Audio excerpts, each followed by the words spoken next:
Je suis persuadé que l'avenir du métier d'opticien ne se joue pas dans des bureaux. L'avenir se joue sur le terrain, dans les magasins, auprès de vous. Très engagé sur ce sujet. C'est pour cela que je vais venir à votre rencontre pour voir vos idées, vos innovations et travailler ensemble à réfléchir à l'avenir et montrer que le ROF est un syndicat proche des opticiens, porté par les opticiens.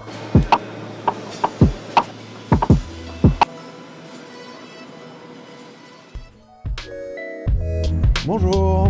Bonjour Charlotte. Bonjour Jean-François. Aujourd'hui, je suis à Paris pour rencontrer Charlotte et échanger avec elle sur le sujet de la basse vision. Avec plaisir. Allons-y.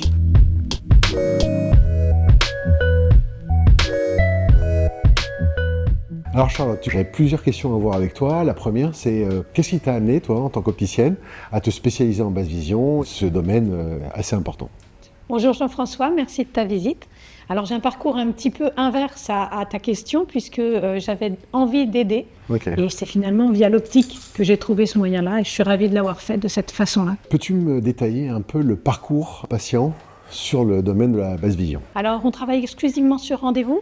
Les gens donc nous appellent. On va aller découvrir quelles sont leurs difficultés, leurs attentes. Puis ensuite, on va réaliser une réfraction pour être sûr d'améliorer au maximum leur capacité visuelle. Si ça n'est pas suffisant, on va pouvoir proposer des aides en termes de matériel. Ça peut être des filtres, ça peut être des systèmes microscopiques, c'est-à-dire des loupes mais mises sur lunettes. Ça peut être des systèmes de logiciels sur ordinateur, également des claviers grossibles, des téléagrandisseurs. Bref, il existe beaucoup de matériel. Et puis, on ne peut pas tout faire. C'est la raison pour laquelle on est amené à travailler en pluridisciplinarité. Faire de la basse vision amène automatiquement un lien à la fois avec les 3O et certainement d'autres professions.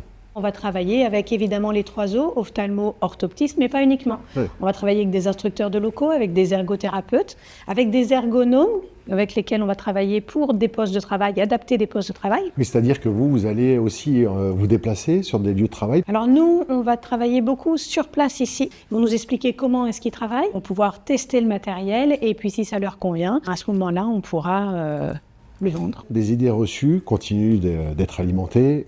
C'est chronophage, peu rentable, alors qu'on est dans un magasin à Paris où 60% à peu près est fait autour de la basse vision. Donc, oui. Quel est ton avis sur ce sujet? Je dirais déjà que ces deux idées reçues, c'est chronophage, ça ne rapporte rien, ça envenime, elles, l'une l'autre. En tant qu'opticien, lorsqu'on joue le jeu de s'investir dans le domaine de la basse vision, on a un retour sur investissement qui est plus qu'intéressant dans la mesure où, on va fidéliser ces personnes-là. Moi, il y a des personnes que je suis depuis plus de 20 ans, mais également leur entourage et c'est l'histoire du bouche à oreille. On attire également d'autres personnes.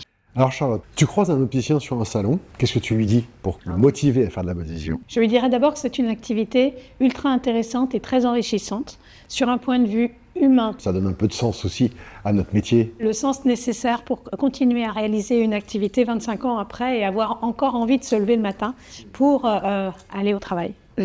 Et as-tu une question à ton syndicat? Alors oui, en effet, j'aimerais beaucoup savoir comment le ROF pourrait intervenir pour valoriser la basse vision auprès des opticiens professionnels. Le premier point, c'est la prime en prescription, qui est en cours de travail avec le syndicat des ophtalmos, pour vous permettre de fluidifier justement cette prise en charge de ces patients. Un deuxième point très important, c'est la formation, passer en grade de licence, afin d'avoir plus de modules dédiés à la basse vision. Et le troisième point, c'est la coordination 3O, qu'elle soit plus fluide, à la fois dans l'information auprès des opticiens, mais à la fois aussi des ophtalmos, pour que tout ça puisse être plus efficace dans la prise en charge de nos patients. Merci. Merci.